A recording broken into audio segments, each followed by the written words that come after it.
Shall we start from here? ANS stimulation. ANS stimulation वो है जो हमारा ब्रेन हमें प्रोवाइड करवा रहा है, और वो हमें दो टाइप की जो सेंसेस हैं, वो हमारे दो टाइप के सिग्नल्स चलते हैं हमारे बॉडी में, एक पैरासिम्पथेटिक और सिंपैथेटिक। जो सिंपैथेटिक्स है वो कंट्रोल्ड होते हैं, और पैरासिम्पथेटिक है वो अपने आप चलते हैं। तो effect of parasympathetic and sympathetic stimulation on normal sinus rhythm. जो नॉर्मल रिदम चलती है उसमें किस तरीके से इफेक्ट आता है। तो आप first diagram, the wave of depolarisation is a normal sinus rhythm show a stable resting HR. HR मतलब हार्ट रेट। जो नॉर्मल स्टेबल रेस्टिंग एचआर चल रहा है वो आप फर्स्ट डायग्राम में देख सकते हो। फर्स्ट डायग्राम के अंदर नॉर्मल 60 से चलता है, ऊपर एलिवेट जाता है, -60 से चलता है और 20 तक जाता है, फिर नीचे आता है, फिर ऊपर जाता है, फिर नीचे आता है। ये टाइम के साथ में, इक्वल टाइम के साथ में चल रहा है। इसमें 0.8 सेकंड का टाइम लग रहा है, जो कि आपके हार्ट के पूरे साइकिल को कंप्लीट होने में लगता है। 0.8 सेकंड, 1.6 सेकंड, 2.4 सेकंड, इनके टाइम के अंदर ये चल रहा है। और प्री पोटेंशियल्स जो इसका है स्पॉन्टेनियस है डिपोलराइजेशन के साथ में, और जो मेम्ब्रेन पोटेंशियल है वो आपका -60 से लेके अप टू 20 तक जाता है। ये आपका नॉर्मल है, जो कि आप नॉर्मल रेस्टिंग फेज के अंदर लेते हैं। दूसरे डायग्राम के अंदर आप देखोगे जब आपका हार्ट रेट डिक्रीज रहता है मतलब आपका पैरासिम्पथेटिक सिस्टम जो है एक्टिवेटेड में आ जाता है। तब ये -70 से शुरू होकर अप टू 20 तक जाता है। पिछले वाले में 10 तक जा रहा था, अभी 20 तक जा रहा है। ये हाइपर पोलराइजेशन की स्टेज आ जाती है, जिसके अंदर डीपोलराइजेशन जो है वो स्लो हो जाती है, और स्लो होने के बाद में उसमें गैप बनना शुरू हो जाता है। अब गैप बनने की वजह से आप देखो कि 1.6 सेकंड से लेकर नियरली 2 सेकंड तक जितना टाइम बचा हुआ था उसके अंदर ये ऊपर एलिवेट नहीं हो पाया। नॉर्मल स्टेज के अंदर मतलब हाइपर में आ गया, इसने डिले कर दिया, धीरे लगा इसको, और उसके बाद में ये जा पाया। तो जो स्लोअर डिपोलराइजेशन है वो कब आती है आपका, जब आपका हार्ट रेट जो है वो नॉर्मल से डिक्रीज कर जाए। अगर नॉर्मल से इंक्रीज कर जाएगा हार्ट रेट, तो हार्ट रेट के इंक्रीज होते ही जो डीपोलराइजेशन होती है वो जल्दी होने लग जाएगी। फास्टर होने के साथ साथ में रिड्यूस्ड रिपोलराइजेशन आ जाएगा। और इस टाइम के अंदर ये अगेन 70 से स्टार्ट हो रहा है, और 70 से स्टार्ट होकर 20 तक जा रहा है। लेकिन जो आपका फेज, जो ब्रेक का फेज आता है वो देखो आप बिल्कुल कम कम आ रहा है। जहां पे 0.8 सेकंड से लेके 1.6 के अंदर दो एक ही एलिवेशन आना था, उसमें दो आ गया, क्योंकि दो। जो डिपोलराइजेशन स्टेज है वो फास्ट हो गई है। तो ये आपके चेंजेस जब आते हैं, जब आपका एएनएस सिस्टम कंप्लीट वर्क कम करते हैं, और हार्ट रेट जो है वो आपकी फ्लक्चुएट करती है नॉर्मल से ज्यादा तक और नॉर्मल से कम तक। The wave of depolarization is a normal sinus rhythm, shows a stable resting heart rate. Following parasympathetic stimulation HR slow, and following sympathetic stimulation HR increase. अगर आपका हार्ट रेट इंक्रीज हो गया होगा तो आपका सिंपैथेटिक, बॉडी का sympathetic system work करेगा। अगर आपका हार्ट रेट डिक्रीज हो गया होगा तो पैरासिम्पैथेटिक वर्क करेगा। अब है आपके पास में factors affecting stroke volume. Stroke volume को फैक्टर्स कौन कौन से अफेक्ट करते हैं, इसके अंदर आपके 3 फेजेस आते हैं, preload, contractility and afterload. Preload वो जब आपका वॉल्यूम जो है वो मतलब ज्यादा हो जिसके अंदर फिलिंग का काम चलता है, और आफ्टरलोड वो है जो डिस्चार्ज मतलब फ्लो को सारा को बाहर निकाल देता है, और कॉन्ट्रैक्टिलिटी जब वो कॉन्ट्रैक्ट करके उसको निकालने वाला होता है। तो अब आप सबसे पहले स्टेज में देखेंगे रेज ड्यू टू प्रीलोड अगर इंक्रीज होगा तो वो होगा फास्ट फिलिंग टाइम के अंदर, इंक्रीज वेनस रिटर्न के अंदर, इंक्रीज एंड डायस्टोलिक वॉल्यूम और इंक्रीज स्ट्रोक वॉल्यूम। इन केसेस के अंदर जो है प्रीलोड जो है वो इंक्रीज होगा। कॉन्ट्रेक्टिलिटी कब इंक्रीज होगा, सिंपैथेटिक स्टिमुलेशन के time. Epinephrine and NOR epinephrine, ये दोनों ड्रग्स इंड्यूस किए जाते हैं कई बार जब आप एनेस्थीसिया के अंदर देखते हैं। तो ये चीजें, ये ड्रग्स इंजेक्ट की जाती हैं जब उन्हें कंट्रोल करना होता है हार्ट के रेट को। और high intercellular calcium ions, high blood calcium level, thyroid hormone, glucagon, इन सब चीजों से आपका जो कॉन्ट्रैक्टिलिटी है वो बढ़ जाता है। Decrease and systolic volume and increase stroke volume, दोनों के केसेस के अंदर ये आता है। और आफ्टरलोड जो है वो कब इंक्रीज होता है, इंक्रीज वास्कुलर रेजिस्टेंस के टाइम में, सेमिलुनर वाल्व अगर डैमेज हो गए हैं तब, या फिर इंक्रीज एंड सिस्टोलिक वॉल्यूम और डिक्रीज स्ट्रोक वॉल्यूम। और यही तीनों चीजें डिक्रीज कब होती है, लोवर्ड कब होती है, डिक्रीज थायराइड हार्मोन की वजह से, डिक्रीज कैल्शियम आयन की वजह से, हाई और लो पोटेशियम आयंस की वजह से, हाई और लो सोडियम की वजह से, लो बॉडी टेम्परेचर की वजह से, हाइपोक्सिया मतलब एयर का कम जाना, एबनॉर्मल पीएच की वजह से, या ड्रग्स कोई भी कैल्शियम चैनल ब्लॉकर, जैसे हम लोगों को आप फार्मा के अंदर आगे सब्जेक्ट्स में आपके पास में आएगा beta calcium channel broker, calcium channel blocker, potassium channel broker, sodium channel broker, अलग अलग टाइप के ब्लॉकर्स बने होते हैं जो कि एक एक अपने अपने टाइप के चैनल्स को ब्लॉक करते हैं और ब्लॉक करने के वजह से उनको कुछ मेडिसिन वगैरह दी जाती है। तो ये decrease and diastolic volume use होता है, डिक्रीज स्ट्रोक वॉल्यूम यूज होता है। कॉन्ट्रैक्टिलिटी के केस में, एक second,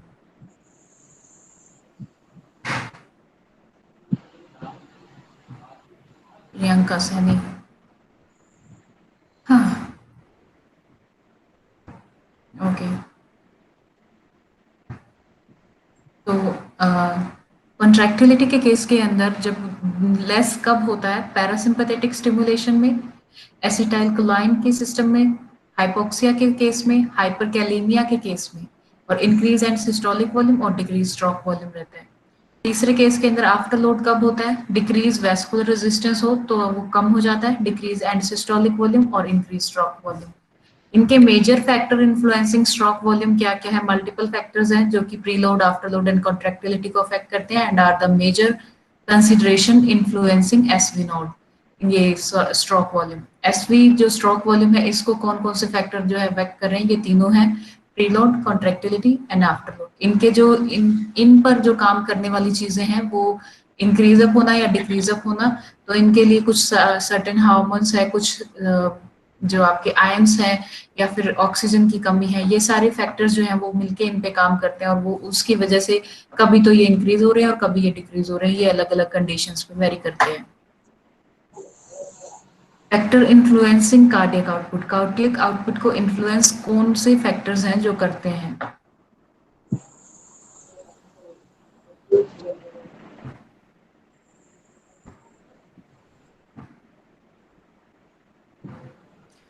factors affecting heart rate, factors affecting stroke volume. तो सबसे पहले आप स्ट्रोक वॉल्यूम के अंदर देखेंगे venous return, filling time, autonomic innervation, hormones, vasodilation और वैसोकंस्ट्रिक्शन। वैसोडाइलेशन और वैसोकंस्ट्रिक्शन आपका आफ्टर लोड को इंक्रीज करेंगे, ऑटोनोमिक इनर्वेशन और हॉर्मोन्स जो है वो कॉन्ट्रैक्टिलिटी को इंक्रीज करेंगे, फिलिंग टाइम और वेनस रिटर्न प्रीलोड को इंक्रीज करेंगे। इन तीनों के इंक्रीज अप होने की वजह से जो एंड सिस्टोलिक वॉल्यूम है उस पर इफेक्ट होगा या फिर एंड डायस्टोलिक वॉल्यूम है उस पर इफेक्ट होगा, क्योंकि स्ट्रोक वॉल्यूम का मतलब है and diastolic volume minus and systolic volume. और उधर दूसरी तरफ अगर हम देखेंगे जो कि हार्ट रेट को इंप्रूव करने वाले हैं, अफेक्ट करने वाले हैं, वो है आर्ट्रियल रिफ्लेक्सेस। और आर्ट्रियल रिफ्लेक्सेस के अंदर ऑटोनोमिक इनर्वेशन और हॉर्मोन्स काम करते हैं और कुछ काम करता है आपका वीनस रिटर्न। तो एच आर जो होता है वो आपका टोटल आ जाता है, आकाश card,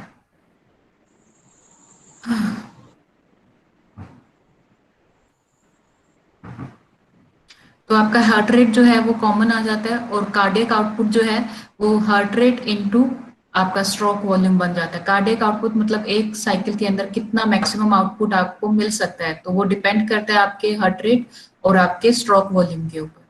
Summary of a major factor influencing cardiac output. The primary factor influencing HR heart rate include autonomic innervation plus endocrine control. Not shown are environmental factors such as the electrolytes, metabolic products, and temperature. Or primary factor controlling the stroke volume included the preload, contractility, and afterload. Other factors such as electrolyte may be classified as either positive or negative ionotropic agents.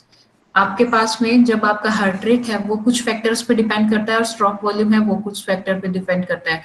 जो stroke volume है उसका जो major तीन components होते हैं वो preload, contractility और afterload है। इनके ऊपर आपके हार्मोन्स और वैसोडाइलेटर, कॉन्स्ट्रिक्टर या ऑटोनोमिक चीजें वर्क करती हैं जो कि इसके लेवल को इंक्रीज और डिक्रीज कर सकती हैं। एचआर को इंक्रीज डिक्रीज करने के लिए ऑटोनोमिक इनर्वेशन चाहिए और हॉर्मोन्स चाहिए। ये सारी चीजें मिलकर आपके एचआर को इम्प्रूव और डिक्रीज कर सकते हैं। और कार्डियक आउटपुट है वो डिपेंड करता है आपके एचआर और इनटू मल्टीप्लाइड बाय जो स्ट्रोक वॉल्यूम है उसके ऊपर। इससे आपका जो कार्डियक आउटपुट है वो डिपेंड करता है कि कितना आने वाला है। अब है होम्योस्टेटिक रेगुलेशन। होम्योस्टेटिक रेगुलेशन का क्या मतलब होता है? होम्योस्टेटिक रेगुलेशन का मतलब है to regulate the blood flow of organs to fit their metabolic requirement in different condition. हमारी बॉडी की अलग अलग कंडीशंस के अंदर रहने की कैपेसिटी को इम्प्रूव करता है। बेसिकली अगर हम गर्मियों में रह रहे हैं तब भी हमारा ब्लड फ्लो जो है ऑर्गन्स के पास में नॉर्मल पहुंच रहा है, अगर हम सर्दियों में रह रहे हैं तब भी हमारा ब्लड फ्लो जो है वो ऑर्गन्स के पास में प्रॉपर पहुंच रहा है। ऐसा नहीं होता कि इन्वायरमेंट अगर -5 डिग्री टेम्परेचर चला गया, इतनी ठंड हो गई तो हमारी बॉडी के अंदर खून ठंडा हो गया, बर्फ बन गया और वो ऑर्गन्स तक नहीं पहुंचा। ऐसा कभी नहीं होता है। ना ही ऐसा होता है कि गर्मियां आ गई तो ब्लड इतना पतला हो गया कि मतलब जो उसका प्रेशर।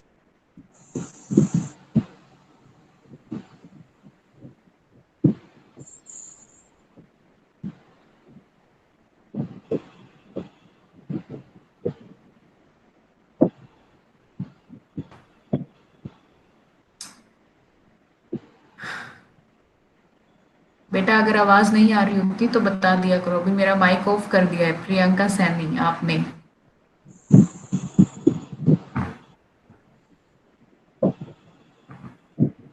तो ये चीजें होम्योस्टेसिस का मतलब ये है कि आपकी बॉडी को रेगुलेशन में रखना और उसका फ्लो जो है वो प्रॉपर वे से ऑर्गन्स तक पहुंचाते रहना, ये आपका होम्योस्टेसिस मतलब है।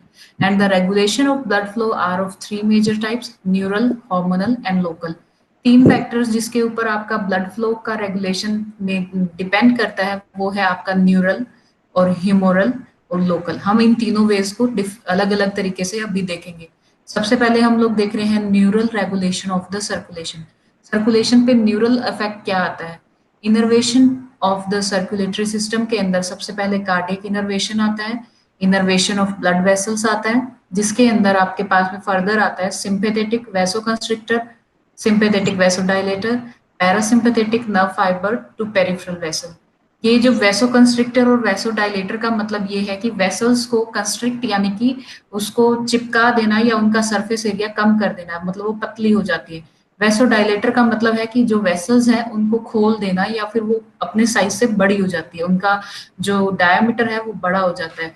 तो ये सिंपेथेटिक जो चीजें हैं वो आपके वैसो कंस्ट्रिक्शन को भी हेल्प कर रही है, डायलेटर को भी हेल्प कर रही है। और पैरासिम्पेथेटिक नर्व फाइबर जो है वो पेरिफेरल वेसल जो कि आपकी बॉडी की सराउंडिंग वेसल्स है उन पर काम करती है। Cardiac innervation, sympathetic nerve noradrenergic fibre और पैरासिम्पैथेटिक नर्व कोलिनर्जिक फाइबर। दो अलग अलग टाइप के फाइबर्स हैं जो कि इन पे कंट्रोल करने के लिए काम करते हैं। पहले हम देख रहे हैं नोड्रेनर्जिक सिंपैथेटिक नर्व, जो कि एक नर्व है और इंक्रीज द कार्डियक रेट। इसका काम है कार्डियक रेट को इंक्रीज करना। ये पॉजिटिव क्रोनोट्रोपिक इफेक्ट के अकॉर्डिंगली काम करती है। और दूसरा जो है वो है increase the force of cardiac contraction. Cardiac contraction के फोर्स को इंप्रूव करती है, जो कि आयोनोट्रोपिक इफेक्ट्स है। आयोनोट्रोपिक इफेक्ट का मतलब ये है कि जो आयंस हैं आपकी बॉडी के अंदर उनके ऊपर रिएक्ट करना और उनको इंक्रीज और डिक्रीज करवाने की कैपेसिटीज पे वर्क करना, जिसकी वजह से आपका जो कार्डियक आउटपुट है या फिर कार्डियक रेट है वो अफेक्ट हो सकता है। तीसरा चीज आती है आपके पास में cholinergic vagal cardiac fibre decrease the heart rate. Cholinergic drugs जो आती हैं उनकी वजह से आपका जो हार्ट रेट है वो डिक्रीज अप किया जा सकता है, क्योंकि वो सीधा कार्डियक फाइबर्स पे काम कर रही है। और कार्डियक फाइबर्स वो हैं जिनके जो कि हार्ट के अंदर हमारे फाइबर्स मिलते हैं उनके ऊपर अफेक्ट करती है और जिसकी वजह से वो आपका हार्ट रेट डिक्रीज करवा सकती है। ये पिक्चर में आप लोग देख सक रहे हैं कार्डियक नर्व जो है the vagus nerve of the heart are parasympathetic nerves. वो पैरासिम्पेथेटिक टाइप की नर्व्स होती हैं और ये आपकी डिफरेंट डिफरेंट नर्व्स हैं जो आपके हार्ट को कवर करती हैं। एक तरफ आप देख रहे हो सिंपेथेटिक चेन है, सिंपेथेटिक नर्व्स आ रही हैं डिफरेंट डिफरेंट जो कि आपके हार्ट को सप्लाई कर रही है, जिसमें आपका एसए नोड और एवी नोड दोनों मिले हुए हैं, दोनों के ऊपर आ रही है। और दूसरी तरफ से भी सिंपेथेटिक नर्व आ रही है, ये पूरे हार्ट को कवर करके रखती है। कार्डियक इनर्वेशन कंटिन्यूएशन में है एट रेस्ट। जो सबसे पहले कंडीशन आती है हमारे पास में कि जब हमारा कार्डियक सिस्टम जो है वो रेस्ट फेज में है, तो रेस्ट फेज में moderate amount of tonic discharge in the cardiac sympathetic nerve. सबसे पहले हमारा जो टॉनिक डिस्चार्ज है वो कार्डियक सिस्टम के अंदर सिंपेथेटिक नर्व्स की तरफ से आएगा और वो भी मॉडरेट अमाउंट, यानी कि ना ज्यादा और ना कम, इतना मॉडरेट अमाउंट में आएगा। A good deal of tonic vagal discharge, vagal tone को कंप्लीट करने के लिए वेगल डिस्चार्ज आएगा। When the vagi are cut in experiment animal the heart rate rises. अगर आप एक्सपेरिमेंट करते हैं एनिमल्स के अंदर और उनका वेगल डिस्चार्ज को कट कर देते हैं तो उसके कट होते ही आपका जो हार्ट रेट है वो इन फ्लक्चुएट करके हाई हो जाता है। तो ये एग्जाम्पल आप एनिमल्स में देख सकते हैं, पर ऐसा हम लोग करते नहीं है। Innervation of blood vessel, sympathetic vasoconstriction fibre, जो कि सिंपेथेटिक वेसल को कंस्ट्रिक्ट करने वाले फाइबर हैं, वो कैसे काम करेंगे? डिस्ट्रीब्यूशन उनका होता है almost all segment of circulation, पूरी सर्कुलेशन के अंदर उनका डिस्ट्रीब्यूशन रहता है, मतलब वो सब जगह फैली रहती हैं। And the innervation is powerful in the kidney, gut, spleen and skin. जहां पर सबसे ज्यादा रहता है वो जगह कौन कौन सी है? किडनी, गट यानी कि जो हमारा पेट के अंदर इंटेस्टाइन का चलने वाला जो एरिया रहता है, गट, और स्प्लीन जो कि ग्रेवयार्ड है, डब्ल्यूबीसी आरबीसी जो डेड हो जाती हैं वो स्प्लीन के अंदर बनती है, और स्किन जो हमारी पूरी बॉडी में फैली हुई है, यहाँ पर ये लोग ज्यादा पावरफुली रहते हैं। Is less potent in both skeletal and cardiac muscle and in the brain. ये ब्रेन के अंदर, कार्डियक मसल और स्केलेटल मसल्स के अंदर कम पोटेंशियल में रहती है। तो इनकी वजह से, इनकी वेसल्स की वजह से आपकी जो बॉडी की वेसल्स है वो कॉन्स्ट्रिक्ट यानी कि पतली हो सकती है। Sympathetic vasoconstriction fiber, almost all vessels such as arteries, arterioles, venules and veins are innervated. जो सभी टाइप की वेसल्स आपकी बॉडी के अंदर मिल रही हैं वो सब की सब इनर्वेटेड हैं, एक्सेप्ट द कैपिलरीज। हमने कैपिलरीज का नाम अभी नहीं लिया क्योंकि कैपिलरीज के अंदर ऐसा कोई काम होता नहीं है, ना ही प्री कैपिलरीज के अंदर एंड ना ही मेटाटेरियोल्स के अंदर, जो कि और भी ज्यादा छोटी उसकी इकाई है। Usually sympathetic vasoconstriction fibre keep the tonic. Usually जो आपके वैसोकंस्ट्रिक्शन फाइबर हैं वो जो आपके हार्ट की टोन है उसको मेंटेन करने के लिए काम में रखते हैं। ये आप देख सकते हैं, इसके अंदर आप एक आर्टरी देख रहे हो और एक वेन देख रहे हो जो कि सिंपेथेटिक वैसोकंस्ट्रिक्शन है, यानी कि वो लोग वेसल को कंस्ट्रिक्ट करने के लिए काम कर रही हैं। आगे आप वेन्यूल्स और एट्रियोल्स देख रहे हो और कैपिलरीज देख रहे हो। तो जो इनके फाइबर्स हैं वो आर्टरीज में जा रहे हैं, वेन्स में जा रहे हैं, वेन्यूल्स में जा रहे हैं, एट्रियोल्स में जा रहे हैं, लेकिन कैपिलरीज में नहीं जा रहे हैं। Sympathetic innervation of the systemic circulation, क्योंकि ये कैपिलरीज के ऊपर वर्क नहीं करते हैं इसलिए ये वहां तक जा भी नहीं रहे। अब है आपके पास में innervation of blood vessels, sympathetic vasodilator यानी कि ब्लड वेसल्स को बड़ा करना, साइज को इंक्रीज करना। ये सारी चीजें हम इसलिए देख रहे हैं क्योंकि हमारी बॉडी के जो हार्ट है जब वो काम करता है तो उसे प्रेशर बिल्डअप करना रहता है, और प्रेशर को पहुंचाने के लिए या तो हमारे जो वेसल्स हैं वो उनका डायमीटर बड़ा होना चाहिए ताकि उसके अंदर इजीली ब्लड चला जाए। अगर वो छोटा होगा तो हमारी हार्ट को ज्यादा प्रेशर लगा के उसको डालना पड़ेगा। तो इस टाइम के अंदर जब हमें पता चल जाता है कि अगर हमारी वेसल्स कंस्ट्रिक्ट हो रही है मतलब पतली हो रही है, तो हम उसके अगेंस्ट ड्रग्स देते हैं ताकि वो वेसल्स डायलेट कर सके। और दूसरे टाइम के अंदर हम लोग उसको अगर डायलेटेड है तो उसको कंस्ट्रिक्शन, मतलब अगर ऑलरेडी वो मोटी हो चुकी हैं तो उसको पतला करने के लिए या छोटा करने के लिए हम अगेन ड्रग्स को दे सकते हैं जो कि वेसल कंस्ट्रिक्ट कर सकती हैं। इसलिए ये हम सारी चीजें देख रहे हैं। और sympathetic vasodilator fibre, the sympathetic nerve to skeletal muscle carry sympathetic vasodilator fibre as well as the constrictor fibre. जो हमारी स्केलेटल मसल है वो दोनों टाइप को एक साथ लेकर चलती है, कंस्ट्रिक्टर फाइबर को भी और डायलेटर फाइबर को भी। ये जो है रिलीज करती है acetyl choline in their ending and cause vasodilation. ये एसिटाइल कोलिन नाम का एंजाइम को सिक्रीट करती है जिसकी वजह से वेसल्स जो है डायलेट हो जाती है। इसका क्या इंपॉर्टेंस है? Increase the blood flow in the skeletal muscle during exercise and stress. अगर आप किसी स्ट्रेस में हैं या आप कोई टाइप का एक्सरसाइज कर रहे हैं, उस टाइम में आपकी मसल्स को ज्यादा अमाउंट ऑफ ब्लड चाहिए, ऑक्सीजन चाहिए, न्यूट्रिशन चाहिए, तो उस टाइम के अंदर ये एसिटाइल कोलिन को सिक्रीट करके वेसल को डायलेट कर देती है, और डायलेट करने से उसमें ज्यादा अमाउंट ऑफ ब्लड आ जाएगा और उसकी सप्लाई जो है वो मसल्स तक होगी और उनकी जो डिमांड होगी मसल्स की वो कंप्लीट की जा सकती है। इनर्वेशन ऑफ ब्लड वेसल्स के अंदर parasympathetic nerve fibre to peripheral vessel, जो हमारी बॉडी की पेरिफेरी के ऊपर वेसल्स हैं उनके ऊपर पैरासिम्पथेटिक नर्व काम कर रही है।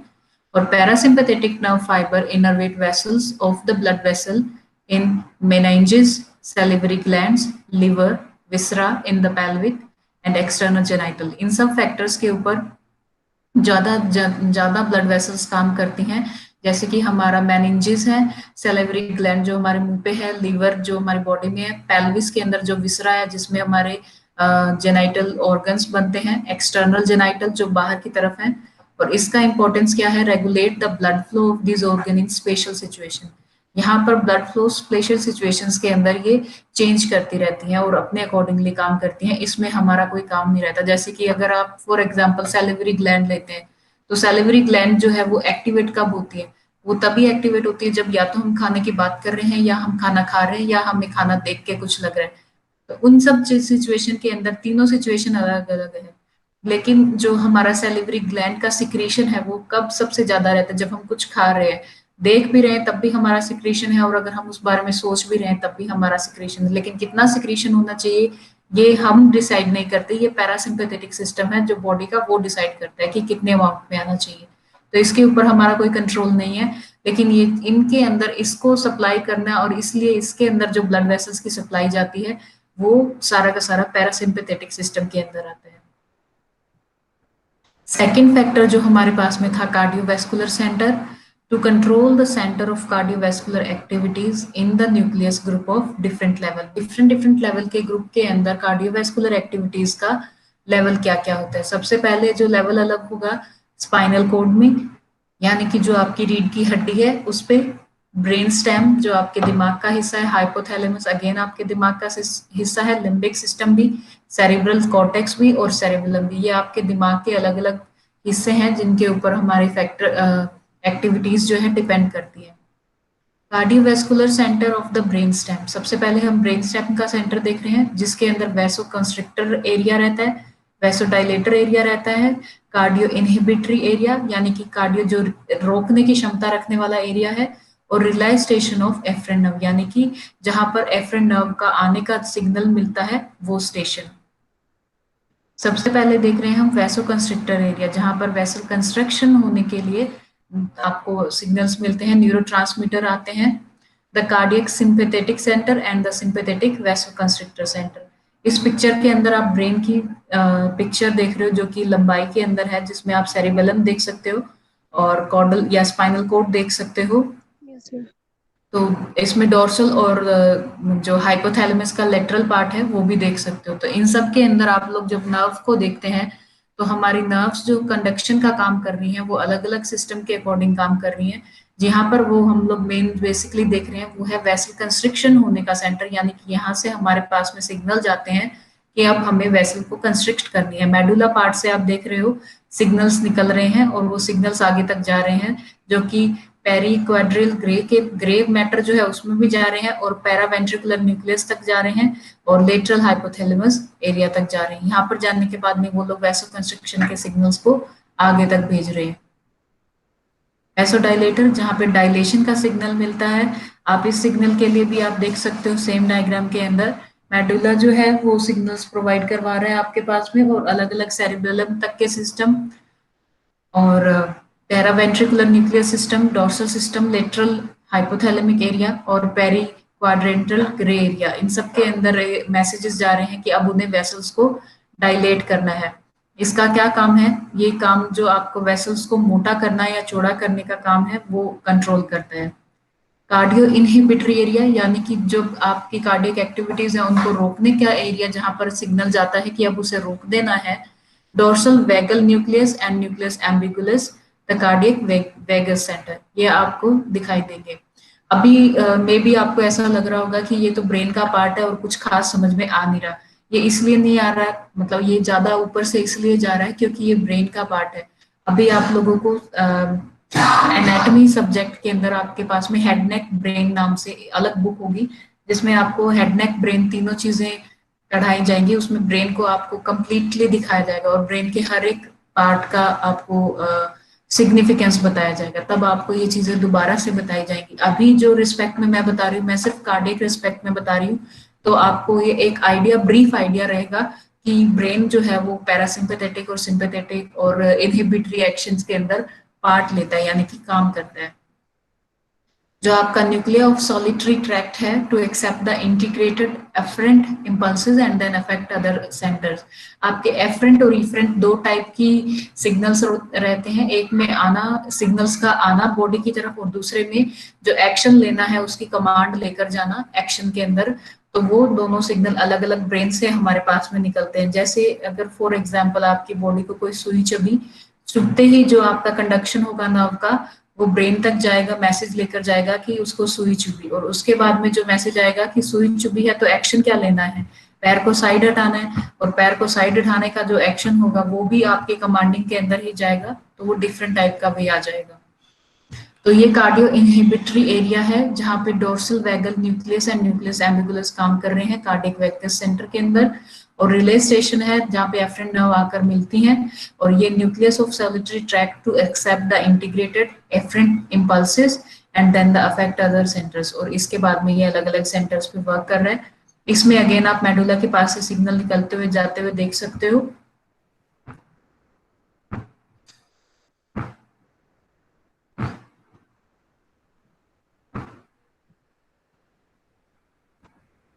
Reflex regulation of the circulation, कौन कौन से रिफ्लेक्सेस मिलते हैं जिससे आपका सर्कुलेशन रेगुलेट होता है? Baroreceptors, reflex involving arterial chemoreceptor, और CNS central nervous system ischemic response. ये तीनों भी सिस्टम हम अभी देखेंगे। सबसे पहले हमारे पास में है baroreceptor reflex. Physiological anatomy of baroreceptor, इसके अंदर ये अगेन आपका ब्रेन का पार्ट है, और ये भी उसी अकॉर्डिंगली वर्क करता है। ये भी बैरो रिसेप्टर का फंक्शन जो है फिजियोलॉजिकल एनाटॉमी, ये भी आपको डिटेल में अलग अलग पार्ट्स के अंदर बताया जाएगा। अभी जो हमारे पास में आप सेकंड, शायद फर्स्ट डायग्राम नहीं सेकंड देखिए। सेकंड के अंदर एक तरफ आपका एओर्टिक बॉडी है, एओर्टिक आर्च है, दूसरी तरफ वेगस नर्व है, और एक तरफ कॉमन कैरोटिड आर्टरी है। कॉमन कैरोटिड आर्टरी जो हमारी यहाँ से निकलती है, जिसको आप एल्वेट भी कर सकते हैं, एक्सटर्नल कैरोटिड आर्टरी और इंटरनल कैरोटिड आर्टरी तक जा रही है। दूसरी जो आपकी जा रही है वो वेगस नर्व है, carotid sinus, carotid body, sinus nerve, और ग्लोसोफेरेंजियल नर्व तक जा रही है। ग्लोसोफेरेंजियल नर्व जो हमारी एपिग्लोटिस और ग्लोटिस की मूवमेंट्स के अंदर काम आती है। दूसरी तरफ है baroreceptor area in the carotid sinus and aortic arch sites which are receptor are located. यहाँ पे आप देख सकते हो एओर्टिक आर्च के अंदर जो क्रॉस बने हुए हैं वो रिसेप्टर्स हैं जो कि रेगुलेशन का काम करते हैं। यहाँ से आपका innominate artery, aortic artery, left common carotid artery, left subclavian artery जो क्लेवियस के पास में से जाती है, क्लेविकल के, एओर्टिक बॉडी देख सकते हो। और अगर आप इसको और जूम करके देखें तो कॉमन कैरोटिड आर्टरी आपको दिखाई गई है, जिसके पास में से इंटरनल कैरोटिड आर्टरी जा रही है, और आपको कैरोटिड साइनस दिख रहा है, और एक्सटर्नल कैरोटिड आर्टरी और कैरोटिड बॉडी दिख रही है। यहाँ सबके पास में आपके सिग्नल्स आते हैं, और उस सिग्नल्स के बेसिस पे ये काम करती हैं, और वेसल्स जो इनके पास में से निकल रही हैं, और इनके साथ में जो नर्व इंडल्जेस हैं वो भी देख।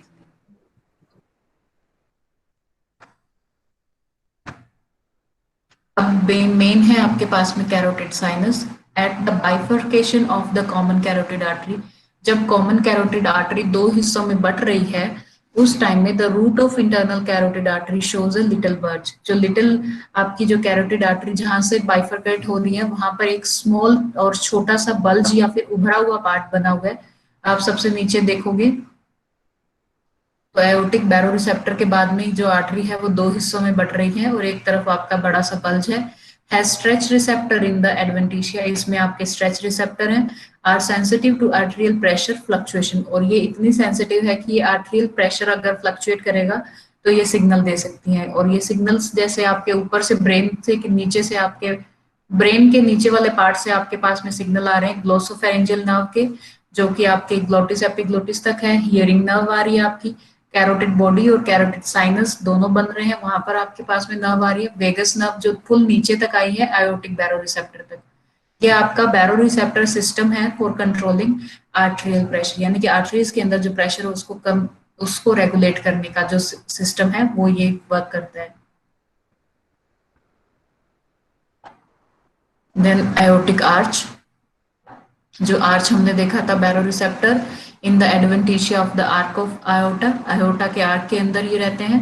फंक्शन क्या है इनका? Similar to the carotid sinus receptor, afferent nerve fibre travel in the aortic nerve and a branch of vagus nerve. Vagus nerve की जो ब्रांच है यानी कि 10th number of cranial nerve जो ब्रांच है वो यहाँ पर काम करती है और एफ्रिन नर्व फाइबर्स को ट्रेवल करवाती है। एफ्रिन मतलब जो मैसेज लेकर आने वाले फाइबर्स है उनके साथ में। इस पिक्चर में आप देख सकते हो baroreceptor area in the carotid sinus and aortic arch, जिसके अंदर आपका 10th नंबर साइट्स व रिसेप्टर आर लोकेटेड। आपके पास में क्रेनियल नर्व के रिसेप्टर जो है वो लोकेटेड है। आयोटिक आर्च जो है वो पीछे से दिखाई जा रही है, आयोटिक बॉडी दिखाई जा रही है, subclavian artery, left carotid artery, aortic body और innominate artery. Buffer nerves, buffer nerve, the carotid sinus nerves and the vagal fibre from the aortic arch. सब तरीके के फाइबर्स इन्होंने इंगेज किए हैं, कैरोटिड साइनस के, वेगल फाइबर के और आयोटिक आर्च के। आप एओर्टिक बैरोरिसेप्टर से पास में देखेंगे कई सारी नर्व्स आ रही है, जो कि सारी कहाँ से आ रही है, वेगल नर्व से आ रही है। वेगल नर्व से आके डिस्ट्रीब्यूट हो रही है और eight normal blood pressure level the fibre discharge at a low rate. जब तक आपका प्रेशर जो है वो नॉर्मल होगा तो इनके फाइबर जो है वो नॉर्मली डिस्ट्रीब्यूटेड रहेंगे लेस रेट में। And when the pressure rises the discharge rate increase. जैसे ही प्रेशर बढ़ता जाएगा फाइबर्स जो है वो डिस्ट्रीब्यूशन इंक्रीज कर देंगे और जैसे ही प्रेशर कम हो जाएगा ये फिर से अपने फाइबर्स जो है वो डिक्लाइन कर देंगे यानी कि रेट में कम कर देंगे।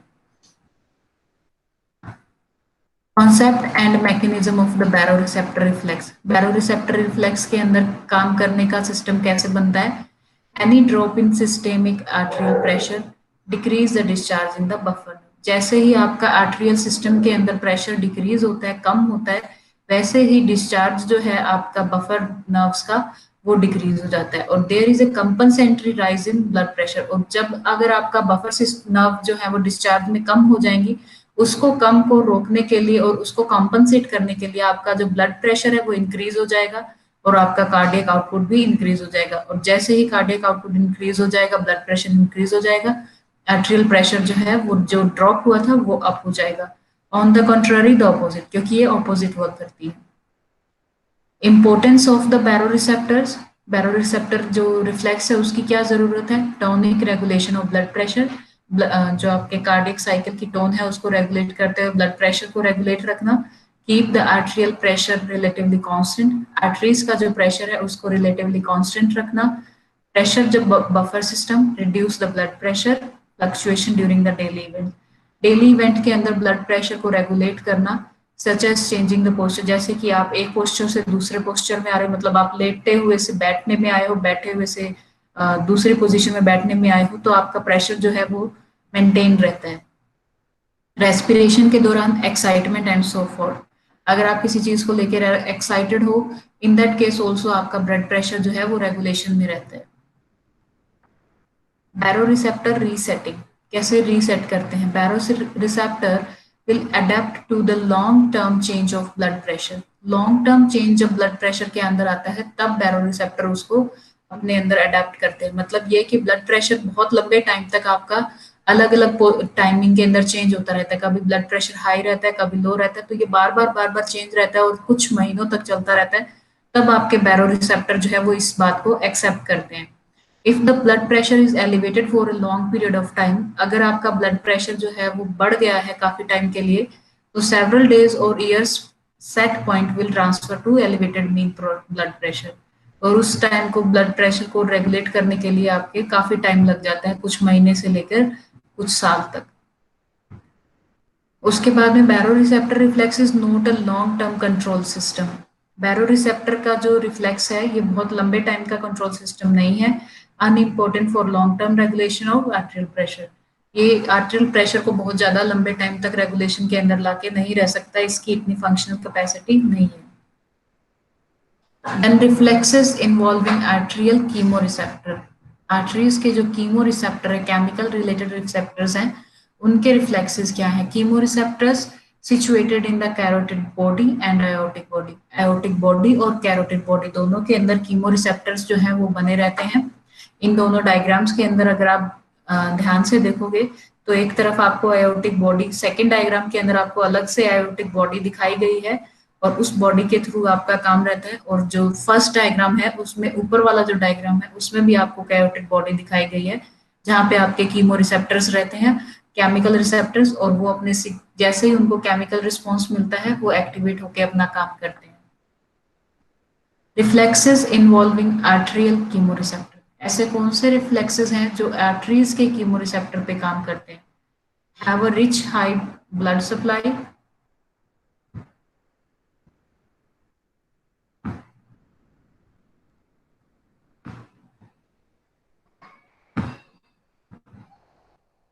अगर बॉडी के अंदर ब्लड सप्लाई रिच रहती है, ideal for sampling chemical changes in the blood, ये आइडियल कंडीशन प्रोवाइड करवाती है जब आपके केमिकल चेंजेस आते हैं ब्लड में, sensitive to decrease the pressure of oxygen, increase the carbon dioxide pressure and increase the hydrogen ion concentration in plasma.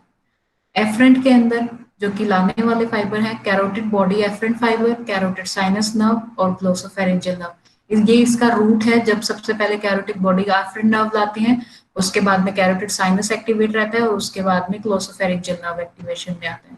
और दूसरे टाइम में अगर एओटिक बॉडी एफरेंट में आ रहा है, मतलब एओटिक से आ रहा है, तो एओटिक नर्व और वेगस नर्व ये दोनों काम में आती है। Reflexes involving the arterial chemoreceptor. Responses: stimulation of chemoreceptor leads to a reflex increase in vasomotor tone, causes generalized vasoconstriction and hence a rise in a blood pressure. जैसे ही आपका stimulation chemoreceptor आपका work on करता है, lead करता है, तो जो आपका वैसोमोटर टोन है वो इंक्रीज हो जाता है और वेसल कंस्ट्रिक्शन जो जनरलाइज वे में कॉज करता है, जिससे आपकी वेसल है कंस्ट्रिक्ट हो जाती है और उनके कंस्ट्रिक्ट होने की वजह से आपके ब्लड प्रेशर के अंदर इंक्रीज आ जाता है, वो राइज अप हो जाता है। इसकी क्या इंपॉर्टेंस है? The importance is in regulation of blood pressure, ये ब्लड प्रेशर को रेगुलेट करने में हेल्प करता है when it fall below the range in the baroreceptor set. अगर ये 70 mmHg से नीचे फॉल कर जाता है, तब ये एक्टिवेशन में कीमोरिसेप्टर एक्टिवेशन में आते हैं और ये ब्लड के प्रेशर को अगेन हाई कर देते हैं। और हाई करने का तरीका क्या है? ये वेसल को कंस्ट्रिक्ट कर देते हैं। CNS ischemic response यानी कि central nervous system ischemic response, chemoreceptor reflexes useful in regulation of blood pressure when it falls to a level of between 40 to 70। अगर ये इतना गिर जाए कि जो आपका प्रेशर है वो 40 to 70 mmHg आ जाए, तब आपका CNS सिस्टम काम करना शुरू कर देता है। But if the blood pressure below 40 mmHg, the last ray of hope for survival of central nervous system ischemic response। जो आपका लास्ट रिस्पॉन्स है, आपका सेंट्रल नर्वस रिस्पॉन्स है, सिर्फ उसी से ये उम्मीद रखी जा सकती है कि अब वही इस 40 mmHg को इंक्रीज कर सकता है, अदरवाइज आपके बैरो रिसेप्टर्स जो हैं वो काम करना बंद कर चुके हैं और कीमो रिसेप्टर है उनका भी रिस्पॉन्स आना बंद हो चुका है। The last ditch stand pressure control mechanism evoked by the ischemia, ischemia poor blood flow की वजह से इश्कीमिक कंडीशन बनती है जो कि सेंट्रल नर्वस सिस्टम को प्रोवोक करती है काम करने के लिए। इश्कीमिया का मतलब ये होता है कि किसी एक पार्ट के अंदर ब्लड सप्लाई ना जाए, तो इसलिए वो जब ब्लड सप्लाई नहीं जाएगी तो वो पार्ट जो है काम करना या फिर एक्टिवेशन में नहीं रहेगा। इसलिए जैसे ही ऐसे कंडीशन आती है, आपका सेंट्रल नर्वस सिस्टम एक्टिवेशन में आके काम करना शुरू कर देता है। ये रिडक्शन ऑफ ब्लड फ्लो करता है जिसमें reduce the pressure of oxygen और elevate the pressure of CO2। It stimulate the VMC directly leading to vasoconstriction and consequently in the rise in blood pressure। और जैसे ही ये वैसोकंस्ट्रिक्शन को लीड करेगा, आपका जो ब्लड प्रेशर है वो अपने आप हाई हो जाएगा। अब सेकंड मेथड था आपके पास में chemical and hormonal control of cardiovascular function. जो कार्डियोवैस्कुलर फंक्शन है, इसमें बॉडी के हार्मोन और केमिकल्स क्या वर्क करते हैं। वेरियस हार्मोन्स और केमिकल्स हैं। स्टार्ट एंड लो पेस, ये आपके हार्ट के पेस यानी कि जिस रिदम से वो चलता है उसको लो रखता है। हैव लॉन्ग लास्टिंग इन्फ्लुएंस, ये इनके जो इन्फ्लुएंसेस आते हैं वो काफी लंबे देर तक काम करते हैं। इसकी क्लासिफिकेशन अगेन दो टाइप में है, वैसो कंस्ट्रिक्शन यानी कि वेसल कंस्ट्रिक्ट करना और वैसो डायलेटर यानी कि वेसल्स को बड़ा करना। Vasoconstriction and vasodilator, vasoconstriction के अंदर कौन कौन से हार्मोन और एंजाइम्स काम आ रहे हैं? वो है epinephrine and norepinephrine, angiotensin second and vasopressin. Vaso dilator के अंदर EDRF काम आता है जो कि नहीं लिया जा रहा है। एपिनेफ्रिन एंड नोरेपिनेफ्रिन क्या है? The adrenal medulla secrete both epinephrine and norepinephrine. जो आपके बॉडी का ब्रेन है वो मेडुला पार्ट जो सिक्रीट करता है वो एपिनेफ्रिन एंड नोरेपिनेफ्रिन है, जो कि आपकी बॉडी अपने आप करती है। और अगर आप किसी सर्जरी के अंदर जा रहे हैं तब ये चीजें जो हैं वो बॉडी में इंजेक्ट की जाती हैं। Carried by blood flow to everywhere in the body, इसकी वजह से बॉडी के अंदर ब्लड फ्लो एवरीवेयर बना रहता है। In the blood only a little norepinephrine comes from the ending of the adrenergic fiber. adrenergic fiber से little amount में जो norepinephrine है वो बॉडी के अंदर आता रहता है। एड्रेनर्जिक रिस्पॉन्ड के अंदर क्या चीजें हैं, एपिनेफ्रिन और नोरेपिनेफ्रिन। इसमें दो टाइप के रिसेप्टर रहते हैं, अल्फा 1 बीटा 1, और नोरेपिनेफ्रिन के अंदर बीटा 2 रिसेप्टर रहते हैं। सबके सब जो है वो वेसल्स पे काम करते हैं, सिर्फ बीटा 1 जो है वो हार्ट के ऊपर काम करता है। अगर आपका अल्फा 1 फैक्टर रिसेप्टर है वेसल्स का, वो काम करेगा तो वो वेसल्स को कंस्ट्रिक्शन में लेकर आएगा। अगर बीटा 1 रिसेप्टर है जो हार्ट का है वो काम करेगा तो पॉजिटिव इफेक्ट लाएगा, और बीटा 2 जो है स्केलेटल और लीवर मसल्स पे काम करता है वो वैसोडाइलेशन के अंदर काम आएगा। तो एपिनेफ्रिन जो है, एपिनेफ्रिन दोनों में, तीनों में काम कर रहा है, अल्फा 1 में, बीटा 1 में और बीटा 2 में। लेकिन नोरेपिनेफ्रिन जो है वो बीटा 1 और अल्फा 1 में काम कर रहा है। इफेक्ट क्या आएंगे इनसे on heart in vitro contractility and automaticity, both increase the force and rate of contraction of the isolated heart. Heart के जो फोर्स है वो इंक्रीज हो जाएंगे और कॉन्ट्रैक्शन जो है वो इम्प्रूव हो जाएगा। ये mediated by the beta 1 receptor के वजह से ये लोग काम करेंगे ऐसा। अब आ रहा है इफेक्ट्स जो है on peripheral resistance. Peripheral resistance का मतलब जो हमारी पूरी बॉडी रेजिस्टेंस प्रोवाइड करवा रही है पेरिफेरीज में, उसके अंदर क्या क्या चेंज आएंगे आप ग्राफिकल रिप्रेजेंटेशन में देख सकते हो। एक तरफ एपिनेफ्रिन है, एक तरफ आपका नोरेपिनेफ्रिन है, और साइड में आपका कार्डियक आउटपुट और हार्ट रेट चल रहा है, और दूसरी तरफ आपका जो टोटल पेरिफेरल रेजिस्टेंस और एट्रियल चल रहा है। तो जो एट्रियल चल रहा है वो 50, 100 और 150 एचजी के अंदर चल रहा है, और जो आपका पेरिफेरल है वो 10, 20, 30 में चल रहा है। टाइम जो आपका मिनट्स में चल रहा है 15, 20, 35, 40, और कार्डियक आउटपुट जो है वो 4, 6, 8 के अंदर, और हार्ट रेट जो है वो 50 to 100 के अंदर चल रही है। Circulatory changes produced in human by the slow intravenous infusion of epinephrine and norepinephrine। ये दिखाया गया है कि जैसे आपका एपिनेफ्रिन और नोरेपिनेफ्रिन डाला जाता है तो आपका हार्ट रेट जो है नोरेपिनेफ्रिन की वजह से नीचे की तरफ फॉल कर जाता है, यानी कि कम हो जा रहा है, एपिनेफ्रिन की वजह से बढ़ जा रहा है। Norepinephrine produces vasoconstriction. जैसे ही आपकी बॉडी में नोरेपिनेफ्रिन डाला गया तो वेसल कंस्ट्रिक्ट हो गई, वैसोकंस्ट्रिक्शन हुआ in the most if not all organ, और अल्फा 1 रिसेप्टर जो है वो काम में आए।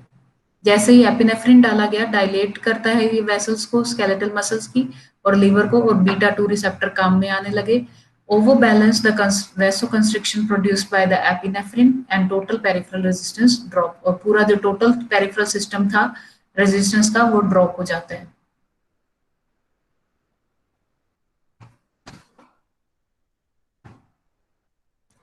अब तो जब सबसे पहले हमने नोरेपिनेफ्रिन और एपिनेफ्रिन को देखा, अभी बारी है एंजियोटेंसिन की, एंजियोटेंसिन सेकंड की।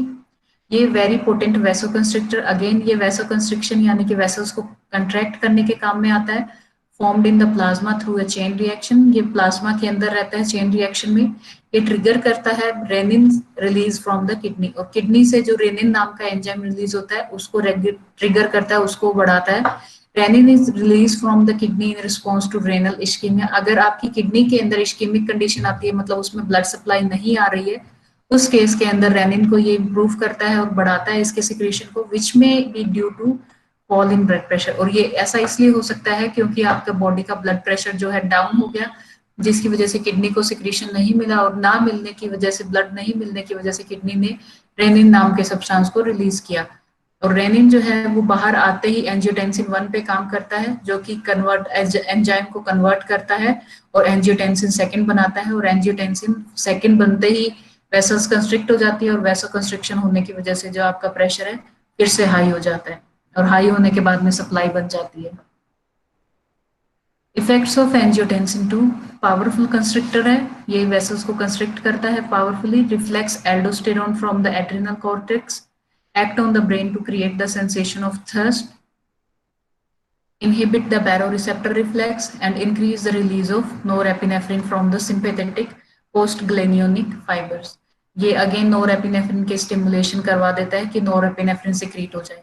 ग्राफ के अंदर जो आपका चेन बनी है उसमें देख सकते हो, सबसे पहले एंजियोटेंसिन क्या करता है, रिलीज ऑफ एल्डोस्टेरोन, और उसकी वजह से सोडियम और रीअब्जॉर्प्शन किडनी जो है वो इंक्रीज हो जाता है, सोडियम एंड वाटर रिटेंशन बनता है, इंक्रीज ब्लड वॉल्यूम होता है, और ब्लड प्रेशर इंक्रीज हो जाता है। दूसरी तरफ ये सबफोर्निकल रीजन ब्रेन का पिक करता है, वहां पर ये थर्स्ट फॉर्म को रेगुलेट करता है कि बॉडी आपकी थर्स्ट मांगती है, और जैसे ही thirst increase in water intake और बॉडी जो है वो पानी को पीने लग जाता है आदमी, तो आपके इंक्रीज जो ब्लड वॉल्यूम आ जाता है और फिर प्रेशर आपका इंक्रीज हो जाता है, और जैसे ही वेसल कंस्ट्रिक्ट होंगी तो प्रेशर इंक्रीज हो जाएगा, और इंक्रीज होने के बाद में सप्लाई बन जाएगी वापस। फिर है आपके पास में वैसोप्रेसिन, एंटी डायूरेटिक हार्मोन है ये आपका, and formed in hypothalamus mainly, ये हाइपोथैलेमस ब्रेन के पार्ट में मेनली बनता है, secreted through the posterior pituitary gland, ये पोस्टीरियर पिट्यूटरी ग्लैंड से सिक्रीशन में आता है, more powerful than angiotensin and vasoconstriction, जो वर्क हमने एंजियोटेंसिन का देखा था वैसोकंस्ट्रिक्शन के अंदर, ये उससे कहीं ज्यादा पावरफुल है। ड्यूरिंग हेमोरेज, यानी कि अगर आप कहीं से ब्लीड कर रहे हैं किसी जगह से, अगर आप ऐसी कंडीशन में है तो वैसोप्रेशन इंक्रीज हो जाता है, और ये आर्टेरियल प्रेशर को 40 टू 60 के अंदर मेंटेन करने की पूरी कोशिश करता है। ये उस प्रेशर को 40 टू 60 mmHg तक बढ़ा सकता है वैसोप्रेसिन। और ये वैसोप्रेसिन काम में कब आता है? जब आपकी ब्लीडिंग प्रोसेस चल रही है, मतलब ब्लड जो बाहर की तरफ बह रहा है तो वो सर्कुलेशन में नहीं बनेगा, इसलिए इस कंडीशन के अंदर वैसोप्रेसिन जो है वो काम करने के लिए आता है। Vasoconstriction has not a physiological function, ये ज्यादातर फिजियोलॉजिकल फंक्शन नहीं है। Does not increase blood pressure when small dose are injected in vivo, अगर आपका स्मॉल अमाउंट डाली जाती है तो ये इतना फंक्शनली एक्टिवेट नहीं होता। In healthy person the plasma concentration is too low to induce vasoconstriction, आपका प्लाज्मा का कंसंट्रेशन इतना नॉर्मल और लो रहता है हेल्दी पर्सन के अंदर कि वैसोकंस्ट्रिक्शन नहीं होता। Act on the brain to cause a decrease in cardiac output, इसको ब्रेन के ऊपर एक्ट करना रहता है जिससे ये कार्डियक आउटपुट को डिक्रीज कर सके और किडनी पे आके काम कर सके ताकि रेनिन सब्सटेंस को सिक्रीट करवा सके, ये फिजियोलॉजिकल रहता है। एंडोथेलियम डिराइव्ड रिलैक्सिंग फैक्टर्स, ये आपका मेटाबॉलिज्म जो है इसके अंदर काम कर रहा है आपका arginine plus oxygen plus NADPH, जो कि आपकी नाइट्रिक ऑक्साइड सिंथेसिस के फॉर्म में, और थायोल टेट्रा हाइड्रो बायोपिट्रिन FAD और FMN की प्रेजेंस के अंदर citrulline plus nitrogen oxide plus NADP बनाता है, और जो कि ग्लूकेनालाइल साइलेज की प्रेजेंस के अंदर GTP को CGMP में बताता है। यहाँ पर आप synthesis of nitrogen oxide from arginine and its action via glutenic cyclase to increase intracellular cyclic GMP को देख रहे हैं, and the synthesis is catalysed by nitrogen oxide synthesize and require NADPH, thiol, tetradraphine of FAD, FMN and require cofactors। Effect क्या है NO के nitrogen oxide के? Relax the vascular smooth muscles directly, जो vessels की smooth muscles हैं, vascular smooth muscles हैं, उनको directly relax करती हैं। Mediate vascular dilator, effect of some hormone and transmitter, ये कुछ हार्मोन्स के ऊपर बेसिक रहता है जैसे कि acetylcholine, bradykinin, VIP, substance P। Inhibit the tonic excitation of some neurons in the vasomotor centre, और ये इनहिबिट करती है नोरेपिनेफ्रिन रिलीज को भी, जो कि सिंपैथेटिक पोस्टग्लैनिक फाइबर से बनने वाला था। और ये एक और इफेक्ट है आपका फिजियोलॉजिकल। थर्ड है आपका auto regulation of local blood pressure, locally blood pressure को ऑटो रेगुलेट कैसे कर सकते हैं, जिसके अंदर आपका वैसोडाइलेटर सब्सटेंस काम में आता है, carbon dioxide, lactic acid, adenosine, adenosine phosphate compound, histamine, potassium and hydrogen, ये सब मिलके आपके वैसोडाइलेटर को इम्प्रूव करते हैं। मायोजेनिक एक्टिविटीज भी काम में आ सकती है जिसमें आपका हिट्रोमेट्रिक ऑटो रेगुलेशन काम में आता है। इसके अलावा क्या चीजें हैं? Short time changes of the arterial pressure, कम समय के लिए आर्टेरियल प्रेशर को चेंज करता है। Transit arterial pressure rise, isovolumetric contraction करता है जिसकी वजह से आपका फेज जो है वो लॉन्ग हो जाता है। पीरियड ऑफ इंजेक्शन शॉर्टर, जो इंजेक्शन आता है आपका वो कम टाइम का होता है। स्ट्रोक वॉल्यूम लेस हो जाता है। More blood in left in the ventricle left, कम ब्लड बचता है लेफ्ट वेंट्रिकल के अंदर। LVEDP डिक्रीज इंक्रीज कर जाता है। हिट्रोमेट्रिक रेगुलेशन जो है वो बना रहता है। स्ट्रोक वॉल्यूम जो है नॉर्मल लेवल पर आ जाता है। उसके बाद में हम मेजर टॉपिक देखना है blood flow, pressure and resistance, कि हमारी बॉडी के अंदर कैसे ब्लड फ्लो बना रहता है, प्रेशर बना रहता है और रेजिस्टेंस बना रहता है। ब्लड प्रेशर के लिए और ये पल्स पॉइंट हमारी बॉडी के अंदर, ये हम लोग नेक्स्ट क्लास में देखेंगे कि ब्लड प्रेशर कैसे रेगुलेट रहता है, पल्स पॉइंट क्या क्या है, जो प्रेशर मेजरमेंट है वो कैसे है, और फैक्टर कौन कौन से अफेक्ट करते हैं आपके ब्लड प्रेशर को। इसके अंदर आपकी ये कुछ डिजीजेज हैं, जैसे एथेरोस्क्लेरोसिस है, कोरोनरी आर्टरीज के अंदर skeletal muscle pump, artificial pacemaker कैसे काम करता है, ये डेफिब्रिलेटर कैसे काम करता है, और कैसे ये होम्योस्टैटिक वेस्कुलर रेगुलेशन बना रहता है। ये सारी चीजें हम लोग नेक्स्ट क्लास के अंदर देख लेंगे। और फिर बचेगा हमारे पास में cardiac muscle and electrical activity. Cardiac muscle हम लोग देख चुके हैं पहले भी, ये हम लोग पढ़ चुके हैं। जो इसका मॉनिटरिंग है कार्डियक कंडक्शन का, बस वो देखना है हमें। और ये हमारा जो है वो ईसीजी डायग्राम है, ये भी हम पहले देख चुके हैं नॉर्मल के अंदर भी। और कॉमन ईसीजी एबनॉर्मेलिटीज जो आती हैं वो भी देखनी है।